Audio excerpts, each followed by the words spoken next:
the crack in the Concord. For 1,000 years, the galaxy had known peace. On Concord Prime Station, the heart of interstellar diplomacy, banners fluttered gently in artificial gravity, each displaying the symbols of over 100 spacefaring civilizations. The Grand Hall glittered under refracted starlight as dignitaries from every corner of the galaxy gathered to celebrate the millennium of peace. Captain Zara Malik of Earth adjusted her formal jacket, standing near the human delegation. She watched the crowd with a mix of pride and quiet restlessness. For 1,000 years, humanity had helped weave the Concord's delicate web of alliances and treaties. They'd set aside their old warring instincts, exploring art, science, and philosophy. But sometimes, Zara wondered if the universe remembered why the humans had agreed to peace in the first place. She took a sip from a crystal glass, scanning the room. Tall, serpentine draft nobles flicked their tongues over wine. Tiny riftlings buzzed in joyful clusters, and hulking Krell diplomats laughed with rumbling bass voices. Nearby, Zara's assistant Jonah murmured, "Peace suits them all, huh?" Zara smiled faintly. "Sure does. But not everyone." The ceremony began and the hall quieted. At the podium, High Chancellor Lauren, a delicate, six-limbed being from the Pharos sector, spoke in harmonious tones. For 1,000 years, the Concord is held. No war, no conquest, no destruction. Today, we celebrate what we once thought impossible, lasting peace among the stars. Polite applause rippled through the hall, but Zara noticed movement near the Drexx delegation. Lord Vorthrex, Supreme Commander of the Drexx Imperium, rose slowly from his seat. He was massive, covered in deep crimson armor with jagged edges, his reptilian eyes gleaming with disdain. The hall quieted. This was not on the program. Vorthrex's voice thundered without amplification. "Peace." He spat the word like venom. "For a millennium, we have sat idle, shackled by treaties and soft words. We have watched the Concord weaken once proud species. And above all," he turned, gaze locking on Zara and the humans, "we have watched you, humanity, play the role of masters. You, the upstart species of war, pretending to be peacemakers." A murmur rippled through the crowd. Zara's hand tightened on her glass. Vorthrex drew himself to his full height. "The Drexx Imperium withdraws from the Concord. Effective immediately, we declare war on humanity." The hall froze. Jonah sucked in a breath. "They're serious." The alien delegates looked in shock, some panicked, others whispering urgently. After centuries of peace, no one had expected anyone, especially the Drexx, to dare break the Concord. All eyes turned to the human delegation. Surely they would protest, beg for negotiations, or call for sanctions. Instead, Zara Malik laughed. It started as a chuckle, soft at first. Then Jonah snorted beside her, trying to stifle his grin. Another human diplomat smirked, shaking his head. Within moments, the entire human table was chuckling, laughing, some even wiping tears of amusement. Vorthrex's scaly brow furrowed. What is the meaning of this mockery? Zara straightened, her smile sharp. "Oh, Lord Vorthrex, we're not mocking you." She stepped forward. "We're relieved." The hall fell into stunned silence again. "For 1,000 years," Zara continued, voice calm but cold, "we humans have restrained ourselves. We built peace because we wanted something better. But don't confuse our patience for weakness." She gestured to her fellow humans. "We laugh, Vorthrex, because you've just broken the chains we placed on ourselves. And now, you'll remember why we were always the last species you wanted to challenge." Vorthrex's eyes narrowed, but there was a flicker of unease there now, a shift from arrogance to doubt. High Chancellor Lauren raised trembling hands. "Please, Captain Malik, Lord Vorthrex, let us return to the negotiating table." Zara held up a hand, silencing him gently. "Chancellor, we will not start this war, but we will finish it." She turned, her team following her as they strode from the hall. Behind them, human laughter echoed like the tolling of an ancient, familiar bell.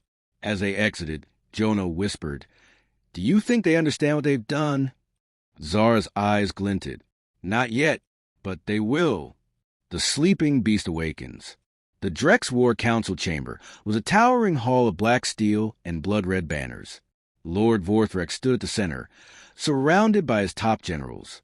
Holographic projections of Earth's cities floated above the war table, glittering spires, colossal orbital rings, sprawling megacities.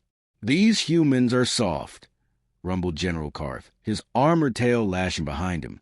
"They've lived under peace for 1,000 years. Their fleets are ceremonial. Their soldiers are ornamental. We strike now and they crumble." Vorthrex crosses arms. "And if they resist?" Karth sneered. "They won't." But in the dark corner of the room, strategist Selka, a smaller, sharp-eyed Drexx, shifted uneasily. "We should remember, my lord, that humans have a complicated past. They were warriors long before they were diplomats." Vorthrex waved her off. "Stories. Ancient history. They've gone soft. We attack, we conquer, we rise." Meanwhile, on Earth, Tsar Malik stood in the Strategic Command Center under Geneva, deep beneath layers of armored rock. Massive displays lit up around her, each showing orbital assets, fleet movements, and threat assessments. Admiral Reyes, head of Earth's Defense Forces, leaned on the console. "We've been waiting for something like this," he said, half smiling. "I almost can't believe they were dumb enough to actually do it." Tsar raised a brow. "Don't underestimate them, Admiral. Overconfidence can kill even the strongest opponent." Reyes chuckled. "Sure, but overconfidence just woke up us." Across the solar system, ancient defense protocols activated. On Luna, buried under the regolith, planetary railguns powered up, their fusion cores humming after centuries of dormancy. On Mars, the Red Legion, humanity's elite marine division, enhanced by genetic and cybernetic upgrades, ran combat drills with feral excitement, shaking off centuries of ceremonial parades. In deep space, the Terran expeditionary fleets rearmed. Ships that had been scientific exploration vessels quietly deployed hidden weapon systems. Old battle AIs, forbidden for a millennium, came online, whispering in machine tongues as they reacquainted themselves with the art of war. And most chilling of all, civilian networks buzzed with strange excitement. For generations, humanity had been patient, restrained, focusing on culture, innovation, and diplomacy. But now, the challenge had arrived, and across Earth's billions, people didn't cower. They smiled. Back in the Geneva Command Center, Tsar joined a secure briefing with Earth's top leaders. President Kaod, an older man with silver hair and sharp eyes, spoke calmly. "We will not fire the first shot, but we will meet force with overwhelming response." Tsar nodded. "The Drexx expect us to hesitate, to be civilized, but they don't realize that restraint has been a choice, not a weakness." Admiral Reyes added, "We prepared for this day. The defense networks, the black fleets, even the sleeper AIs. Everything we mothballed is ready to return to service. Not to mention," Tsar added quietly, "our people. You don't just erase human nature. In 1,000 years. We like a challenge." On Drexx Prime, Lord Vorthrex watched news feeds showing human civilians laughing in the streets, raising toasts and bars, making memes and jokes about the coming war. He snarled, "They mock us." Selka frowned, watching the same footage. "Or they're preparing." Vorthrex slammed his fist into the armrest. "No, we strike immediately. A swift blow to the heart, soul system, and they will kneel." He turned to his generals. "Ready the fleet?" The Drexx Armada began mobilizing. 10,000 warships, carriers bristling with fighters, assault cruisers, troop transports. Engines flared as they formed up, aiming for Sol. Vorthrex stood on the command deck of his flagship, eyes locked on the human star charts. "Let the galaxy watch. We will show them how Drexx reclaimed their glory." Back in Geneva, Tsar sat quietly in her quarters, watching a holographic image of Earth rotating slowly. Jonah, her assistant, poked his head in. "You really think they understand what's coming?" Tsar smiled faintly. "No, they think they've cornered a pet." She tapped the image, zooming in on the Terran fleets coming online. "They've cornered a predator that's been pretending to sleep." Jonah shivered a little, despite himself. "So what do we do now?" Zara rose, her face calm and resolute. We wait. She glanced toward the starfield beyond the command windows. They'll make the first move, but we'll make the last. First strike, last mistake. The Drexx Armada emerged at the edge of the Sol system in a burst of crackling energy. 10,000 warships, bristling with plasma cannons, ion torpedoes, and boarding pods, lined up in perfect formation. Lord Vorthrex stood on the bridge of his flagship, claws folded behind his back, tail flicking with anticipation. Begin transmission, he ordered, across the system, from Mercury's mines to Mars' colonies and the vast, glittering expanse of Earth. A message appeared on every channel, every screen. Humans, surrender. Lay down your arms and submit to Drexx rule. Resist and be annihilated. The Drexx general smiled. For 1,000 years, the humans had not fought a real war. Surely they would fold. But the message was barely finished when Vorthrex's sensors officers spun in panic. Lord! Incoming contacts, hundreds, no, thousands, exiting slipspace. Vorthrex's eyes narrowed. Impossible. Our scouts reported no fleet presence. The space beyond Jupiter lit up as the Terran expeditionary fleets arrived. Sleek black warships, hidden deep in uncharted sectors, now decloaked and armed. In the command chair aboard the TNS Dauntless, Admiral Reyes gave a sharp nod. Weapons free. Human warships surged forward, their drives burning hot. They weren't just returning fire, they were charging. The Drexx opened up with heavy barges. Beams and plasma lances tore across space, smashing into human shields. But the humans moved fast, faster than the Drexx had calculated. Sir, they're weaving through our firing lanes, one Drexx officer shouted. Human ships darted like swarming wasps, slipping between the Drexx formations, unleashing precision strikes. Autonomous hunter drones flooded the battlefield, weaving through shields, hacking into Drexx systems, turning their own ships against them. Vorthrex snarled. Crush them. All ships forward. But the more the Drexx pushed, the harder the humans hit back. On the flanks, Terran stealth frigates uncloaked inside Drexx lines, detonating EMP charges that crippled Drexx weapons. Missile cruisers fired salvos that split mid-flight, scattering micro-warheads through defensive screens. Adaptive fire patterns, Reyes murmured. Old Drexx tactics meet new Terran tricks. On Mars, the first Drexx ground assault began. Drop pods slammed into the Martian soil near human colonies, and armored Drexx soldiers stormed out, weapons blazing. But the humans were waiting. Red-armored Martian Marines, enhanced by generations of biotech, met the invaders head-on. Plasma bolts bounced off reinforced kinetic barriers. Drexx heavy infantry found themselves overwhelmed by squads using unpredictable, chaotic tactics, traps, tunnels, aerial drones, and improvised strikes. On Luna, orbital railguns fired slugs the size of freight trains at incoming Drexx transports, tearing them apart before they reached human soil. On Earth, planetary defense grids activated, lighting up the sky like a second sun, tearing Drexx fighters from orbit. In the command center aboard the Dauntless, Admiral Reyes grinned as reports flowed in. They didn't expect us to still be good at this. Zar Malik appeared beside him on the HoloLink. Of course they didn't. The whole galaxy thinks we're just diplomats and explorers now. Reyes's eyes sparkled. Surprise. On the Drexx flagship, panic spread. Shields failing. We're surrounded. They're cutting us off. They're inside our systems. We're losing control of our weapon platforms. Vorthrex slammed his fist on the console. No, we are warriors. We will not fall.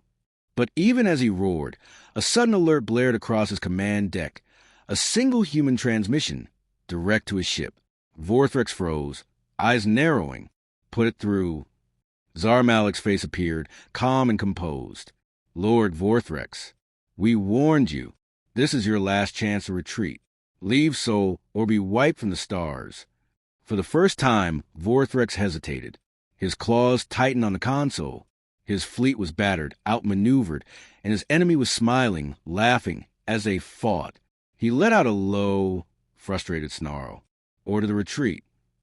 As the Drexx Armada limped away, scattered and broken, the Terran fleets were formed.